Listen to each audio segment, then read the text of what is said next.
인사가 야당 제1야당 지금 전당대회 지금 오늘이 화요일이고 금요일이니까 이제 사흘 정도 남았죠. 그러니까 어제하고 오늘 당원 선거인단 상대로 이제 모바일 사전 투표가 이루어졌고 아까 잠깐 말씀드렸습니다만 이번에 지금 선출되는 당대표는 내년 3월 대선 그리고 내년 6월 지방선거까지 이제 후보 결정이라든지 뭐 공천권 행사라든지 여러 가지로 상당한 영향을 미치기 때문에 국민의힘을 좋아하든 싫어하든 어쨌든 이번 전당대회는 의미가 크다고 봐야 될 겁니다.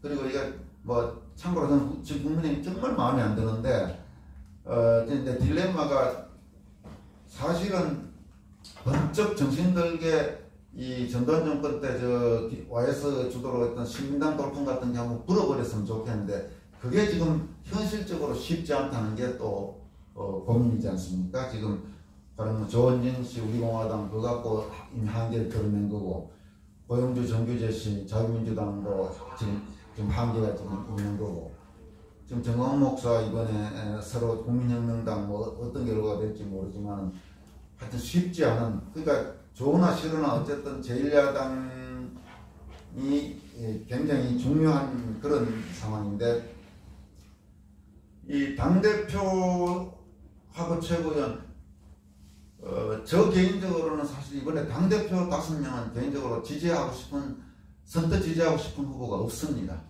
그러니까 지금 뭐 대략 이제 여론조사 순서로 하면 이준석, 나경원, 주호영, 조경태, 홍문표 이런가요? 그런 정도인데 우선 기본적으로 다 아마 이 사기 탄핵 정변 과정에서 탄핵 찬성파였죠. 탄핵 찬성. 조경태도 아마 조경태가 약간 애매한데 찬성파 탄핵 자체는 찬성하는 거 아닌가 싶은데 거기다가 지금 이준석하고 주호영 또 홍문표 이 셋은 탈당까지 한 그 유승민하고 같이 탈당해서 하다가 세 분리해서 설국리 들어온 그 멤버들이죠. 그 마음에 사실은 안 듭니다.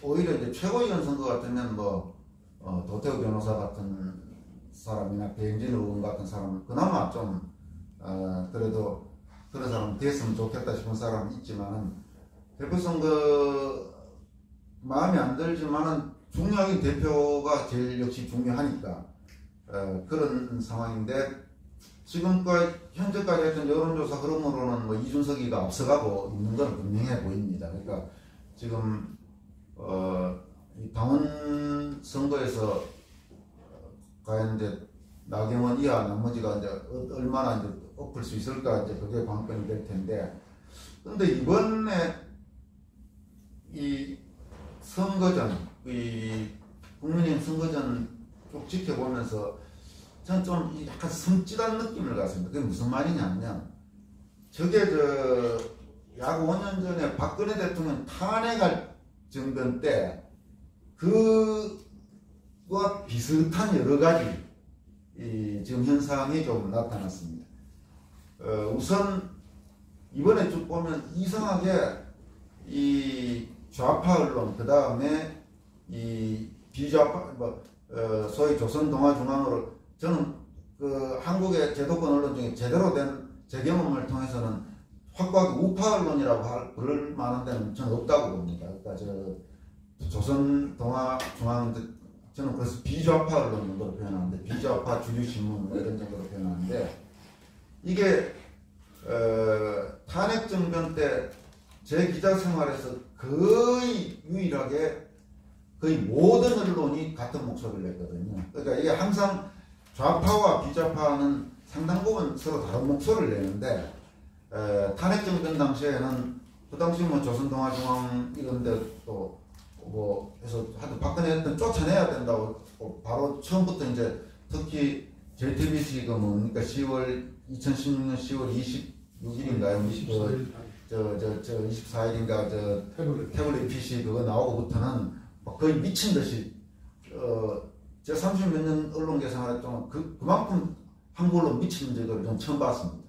뭐 저는 그 당시에 신문사에 있어서 신문사 안에 분위기도 아니까 그러니까 그 그거는 뭐 당시 한국은 저는 미쳤다고밖에. 왜냐면 기본적으로 언론이 지금까지 제가 언론인으로 생활하면서 특히 주류 신문들 같은 경우는 지켜야 되는 원칙이라는 게 있었습니다. 그러니까 최소한 이 기본적인 팩트가 어느 정도 확인되는 거에서 뭐 논평을 해야 되고 뭐 그런데 그 당시 뭐 숫자 그 촛불 시위 그것도 숫자도 마찬가지인데 그 광화문에 100만 명 못 모입니다.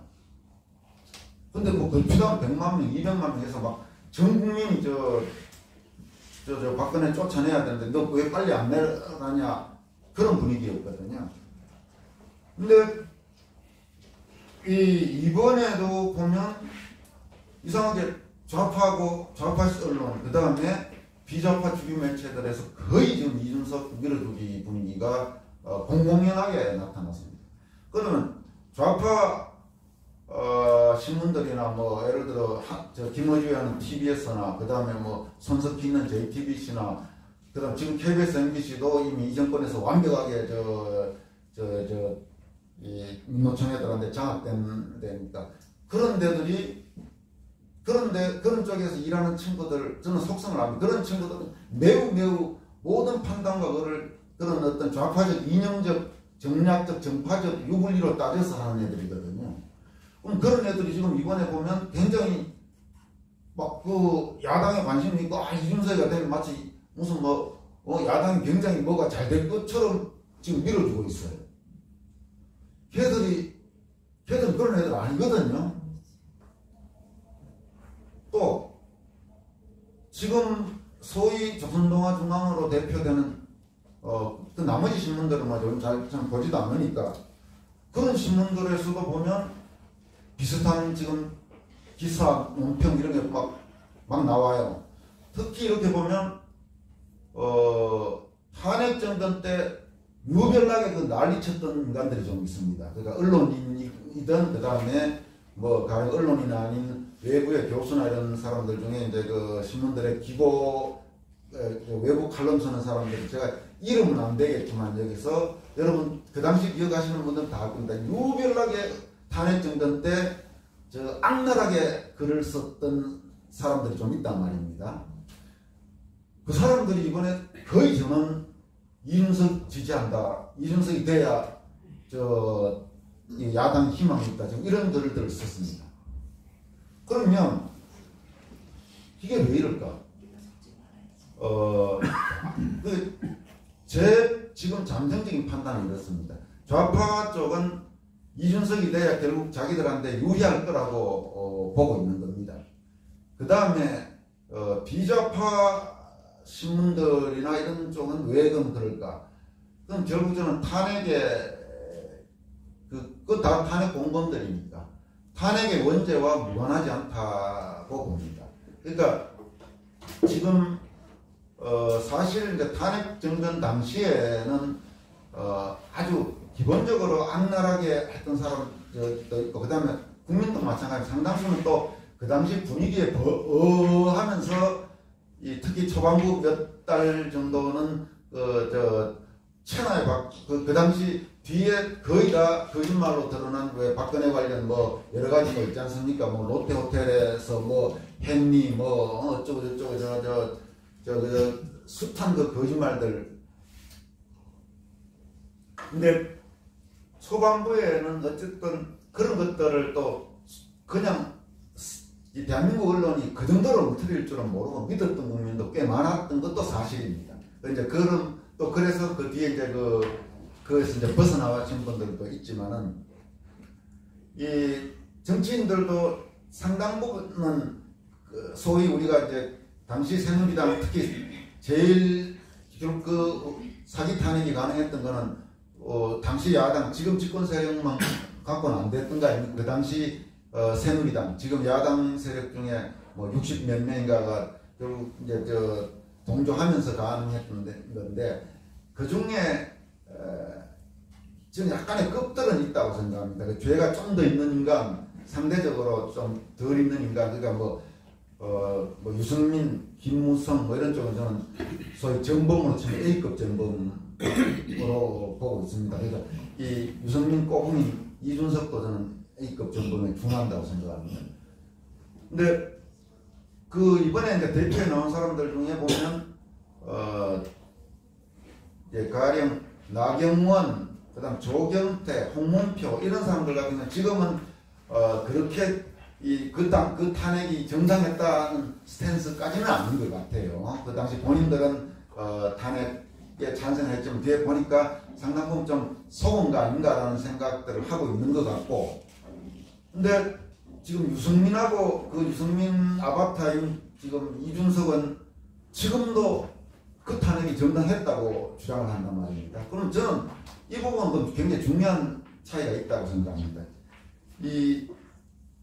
지금까지 드러난 그 수많은 것을 보면서도 지금 그 탄핵이 정당했다고 주장을 한다면 그거는 가령 우리처럼 뭐 대부분 비슷한 생각, 그 탄핵에 정말 문제가 많았다고 생각하는 국민들 입장에서는 그건 양립하기가 쉽지 않은 거 아니냐, 그런 생각이 드는데, 그러니까 탄핵, 그 당시 탄핵 공무를 언론계가 이런 데 탄핵 공범, 탄핵 세력 입장에서는 지금 유승민 혹은 이준석이 자기들이 해주고 싶은 말을 대신 해주는 겁니다.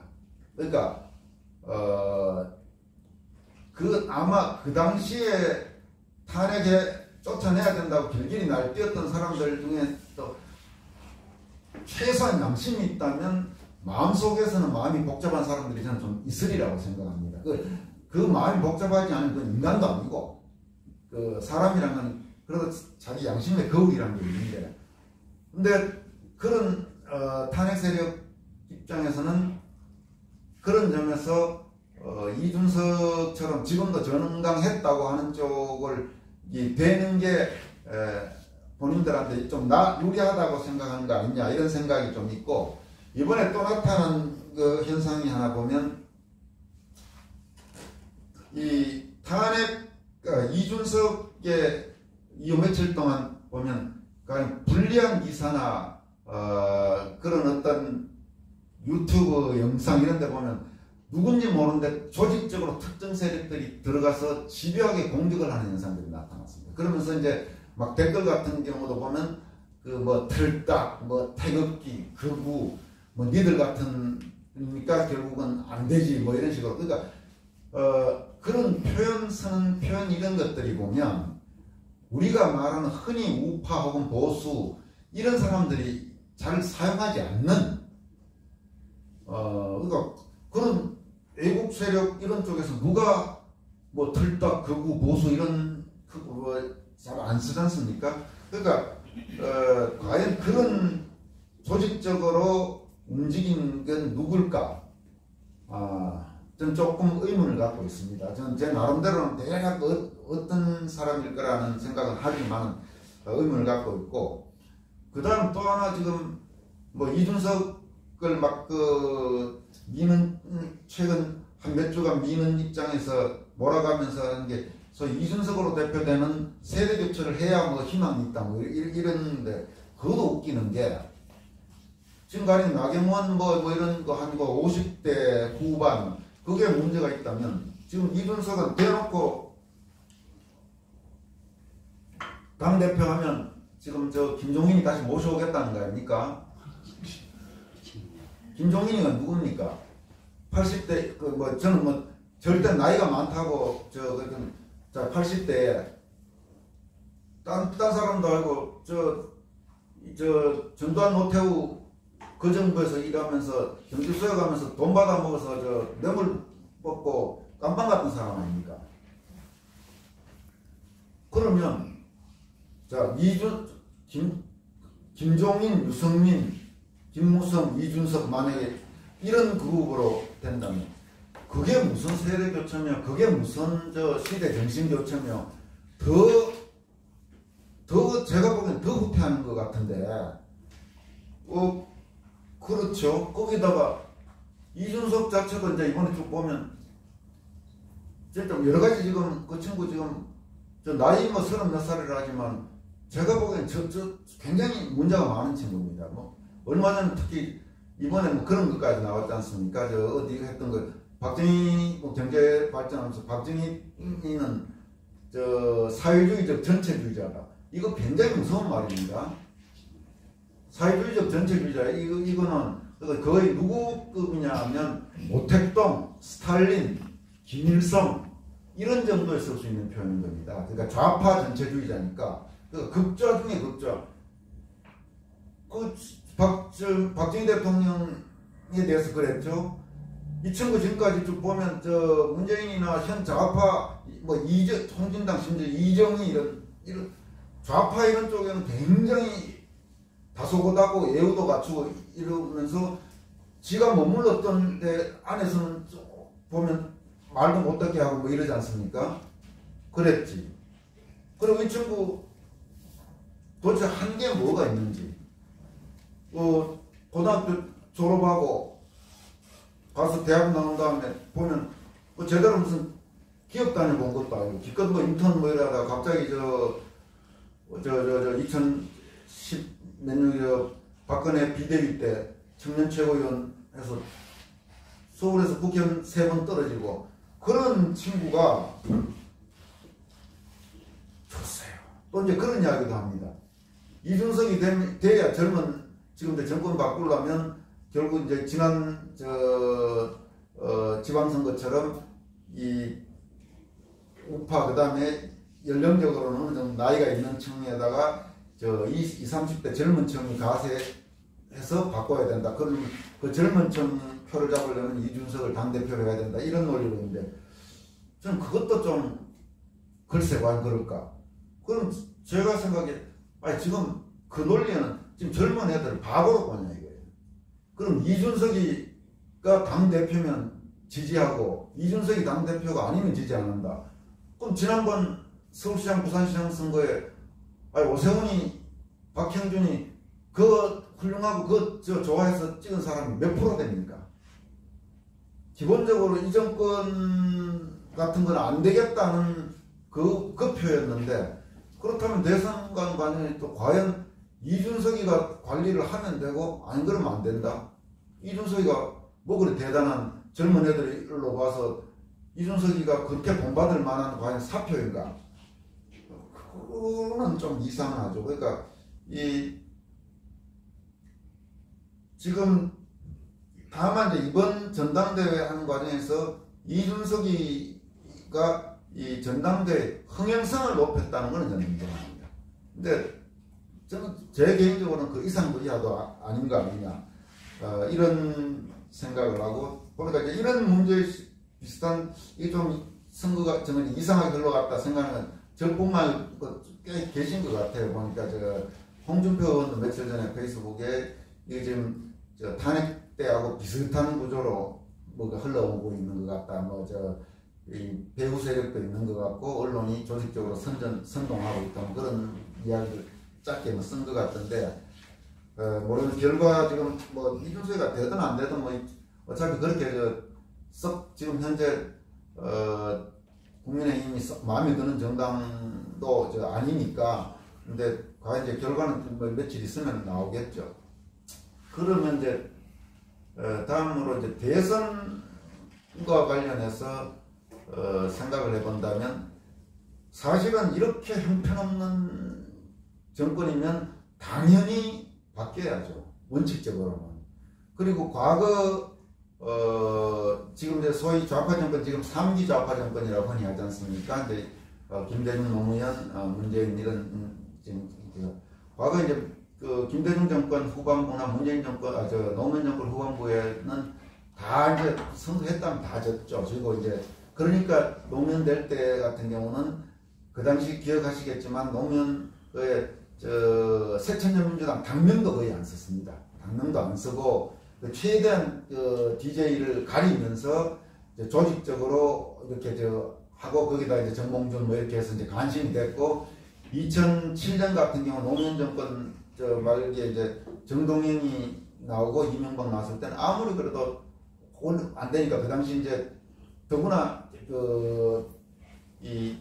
지금 아주 큰 차이로 이제 졌는데 선거에서는 제가 보기에는 중요한 우리가 생각해야 되는 변수 하나는 잠재적 지지자들을 얼마나 투표장으로 과연 끌어올 수 있는가라는 그 부분이라고 보여집니다. 그러니까 이 노무현 정동영이 이명박에게 아주 그 대패했던 가장 중요한 이유. 그 다음에 그 오세훈 처음에 서울시장 될 때도 또 대승했지 않습니까? 감금시간인데 그게 뭐냐면 좌파 정권이 두 번 이어지면서 이제 소위 우파 성향, 보수 성향 국민들은 거의 이제 몰표 당시 한나라당으로 이제 갔죠.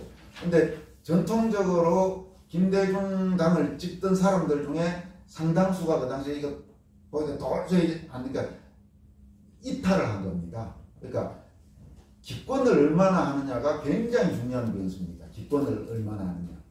근데 이번에 그러면 이번 지금 대선과 관련해서는 기본적으로는 당연히 정권 교체가 돼야 정상이죠. 그리고 이제 이번 서울시장, 부산시장 선거를 보면서 약간 이제 그런 희망은 있는데 결코 저는 낙관할 수 있는 입장은 아니라고 봅니다. 왜냐하면 지금 좌파 정권에 크게 보면 지지 기반이란 거는 정치적 지지 기반이란 거는 대체로 전통적으로 이제 그 소위 호남 몰표 그리고 이제 이념적으로 좌파표 이 이제 좌파와 이념적으로 좌파, 지역적으로 호남 이 두 축이 있고 이게 거의 아마 한 30%는 된다고 봐야 될 겁니다. 30% 기본적으로 30% 이상. 그러니까 지금 아무래도 문재인 지지율이 30몇 프로를 유지하고 어떤 때는 막 조금만 다시 40% 넘어가고 하는 게 여기에다가 또 하나 변수가 뭐냐면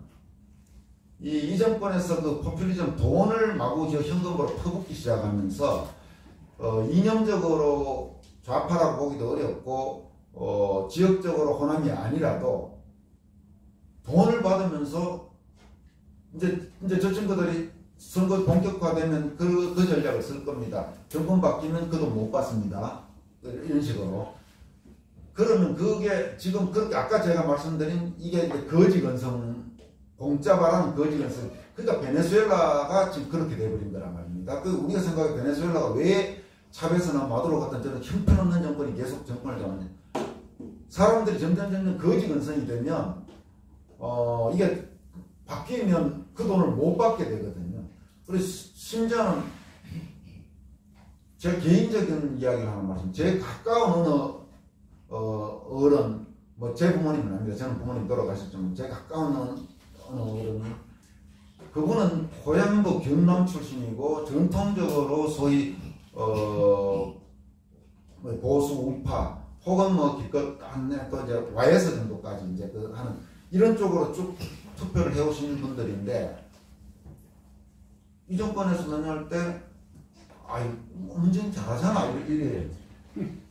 그 이제 잘한다는 이유가 뭐냐면 아니 하면 저 돈도 주고 근데 그렇게 저렇게 하는 게 지금 의외로 우리가 생각하는 이상으로 그게 간단치가 않습니다. 그럼 그것까지 치면 거의 한 40% 이상은 될 가능성이 높고 그리고 이번에는 어쩌면 과거처럼 이 정권의 잠재적 지지 기반에서 이제 지난 서울시장, 부산시장 선거에서는 일부 이탈이 있었지만 어쩌면 이탈이 생각보다 안 많을 수도 있습니다.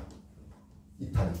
그러니까 가령 이제 호남표 같은 경우도 분명히 호남표도 이제 아주 애국적인 분들도 많고 그렇죠. 그렇지만 이제 전체적으로 어쨌든 비율로 보면 선거하면 그 몰표로 지금까지 소위 김대중 정당에 찍는 게 거의 공식으로 되어 있으니까 그게 되고 이제 그렇기 때문에 문재인 정권에서는 노무현 때와 또 다른 게 아닌 게 철저하게 호남을 챙겼단 말입니다. 철저하게. 그러니까 인사 각종 고위직 인사 여러분 상상하는 이상으로 지역 편중 인사가 이 정권에 심합니다. 그리고 예산 같은 거 주는 것도 철저하게 생겼거든요. 그러니까 그런 부분에서 어쩌면 다시 비슷한 표가 나올 가능성도 있습니다.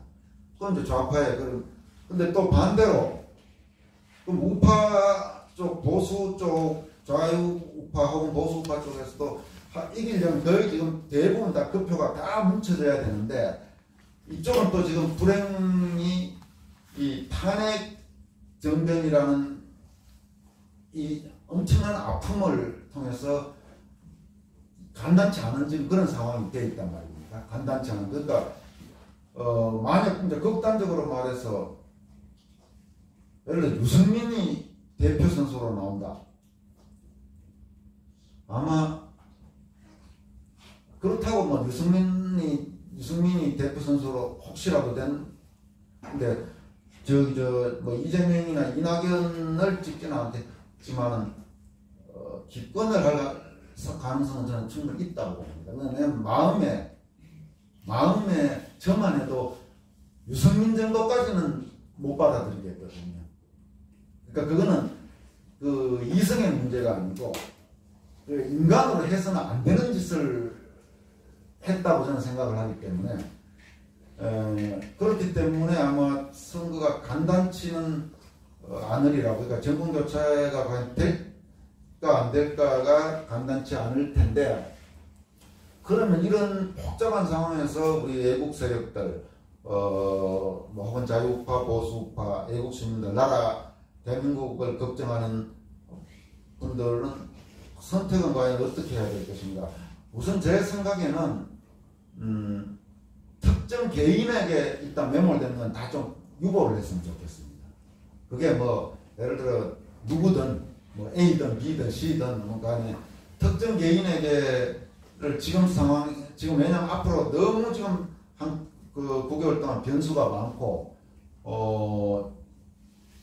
할 수 있는 한 저는 가능하면 거론될 수 있는 모든 사람들이 다 일단 링에는 올라가서 거기서 경쟁하면서 나름대로 국민적 관심을 일으키고 그 절차가 필요하다고 보고 있기 때문에 지금 당장 가령 뭐 누구는 꼭 누구라야 된다, 특히 꼭 누구라야 된다는 것은 지금 상태에서는 고려해야 될 것 같고, 그 다음에 또 당분간 특히 국민의힘에 대해서 맹목적 응원부대는, 박수부대는 안 했으면 좋겠습니다. 지금 이 우리나라 지금 국민의힘도 그렇고 과거 새누리당, 한나라당 소위 비좌파 주류 정당 제일 제가 마음에 안 드는 게 참으로 비겁한 인간들, 기회주의적이고 비겁한 이 좌파에서는 사실 조금만 활동하면 속말로 다 뒤에 한자리들 합니다. 한자리 하거나 지금 심지어 정 안 되면 어디 공공기관 이런데 비상임 이사라도 다 한단 말입니다. 근데 이 비좌파, 이 새누리당, 한나라당, 국민의힘 뭐 하여튼 이쪽 제대로 된 우파 정당이 아니기 때문에 저는 우파 정당이라고 안 합니다만, 여기에는 정권 잡았을 때도 그렇고 정권 내놨을 때도 그렇고 보면 고생하는 사람들은 따로 있고 챙겨 먹는 인간들은 또 다 달라요. 그리고 대체로 챙겨 먹는 인간들을 보면 매우 비겁한 인간들입니다. 지금 만약에 지금 이쪽 그게 이명박 정부, 박근혜 정부 정권 잡았을 때도 마찬가지단 말입니다. 지금 여기 지금 계시는 지금 아주 경력들이 대단하신 그동안 정말 나라를 위해서 힘들게 개인적으로 고생하시는 분들, 이런 분들이 만약 제대로 예우하고 각 분야에 포진을 시켰다면 탄핵정변 같은 저런 엉터리 적어도 안 나오죠. 그 당시 탄핵정변이라는 게 보면, 그러니까 사실 우리가 그 부분을 인정해야 되는 겁니다. 박근혜 대통령이 참 지금 억울하게 당하고 있지만 사람을 잘못 쓴 건 또 사실입니다. 그러니까 박근혜가 임명한 사람들이 다 칼 찌른 거 아닙니까? 임명했거나 본인이 혹은 도와줬던 사람들. 근데 그 부분, 다만 저는 그 부분의 책임을 과하게 말하지 않는 것은, 지금 어쨌든 그 책임이 있다 하더라도 너무너무 말도 안 되는 지금 그걸로 고생하고 있는 사람인데 저까지 등에서 칼 찌르고 싶지는 않기 때문에 그런 표현을 쓰지 않습니다만은, 적어도 앞으로는 좀 잘 그게 바뀌어야 되는데, 지금 저 국민의힘 한 꼴 보면 앞으로도 더하면 더 할 것 같단 말이야. 이준석이 되면 뭐라 뭐 이준석이 그래. 이준석이 기준으로 하면 지금 여기 계신 분들은 다 극우도 많니? 다 뭐 태극기 세력 같은 극우하고는 소위 손절매 하겠다는 뉘앙스의 말을 했죠 아마. 그러면 걔들이 그렇게 만약 하는데 왜 매달리냐 말입니다.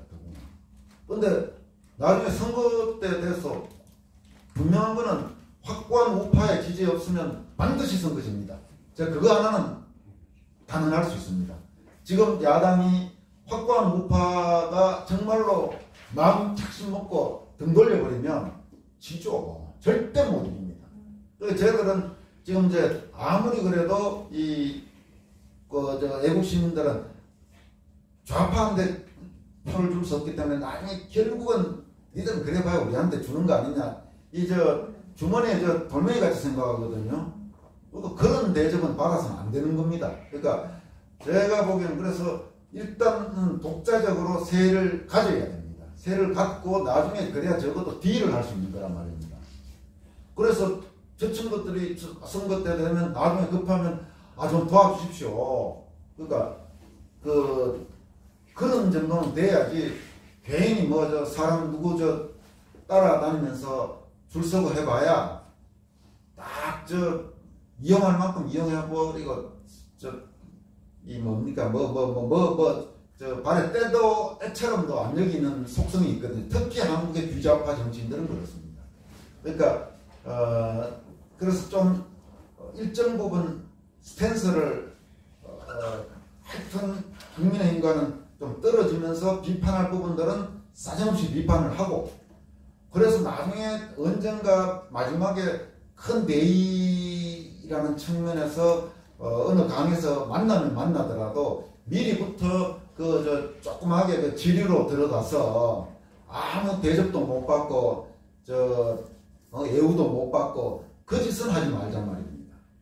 그러니까 지금 그러다 보면 딱 그 중심을 잡고 할 말하고 기본적인 어떤 원칙, 그 다음에 기본적인 양심, 인간이 가져야 될 최소한의 어떤 세상 살아가는 데 필요한 그런 부분을 갖고 하다 보면 결국 어쩌면 좀 국가 야당 세력도 뭔가 야당 세력 흐름을 바꿔야 되거든요. 지금 절대로 저런 비겁하고 조금 어렵다고 자기 대통령 칼 꽂고 자기 당에 침뱉고 나갔다가 도망갔다가 또 안 되니까 도로 저게 지금 주류가 돼 가고 있는데, 저게 그냥 계속 저런 세력에 끌려가면서 거기에 뒷수발이나 해주고 절대 그 짓은 하면 안 되는 겁니다. 저는 사람마다 생각이 좀 다르겠지만 저는 그런 생각을 갖고 있습니다. 지금 시간이 좀 많이 됐죠.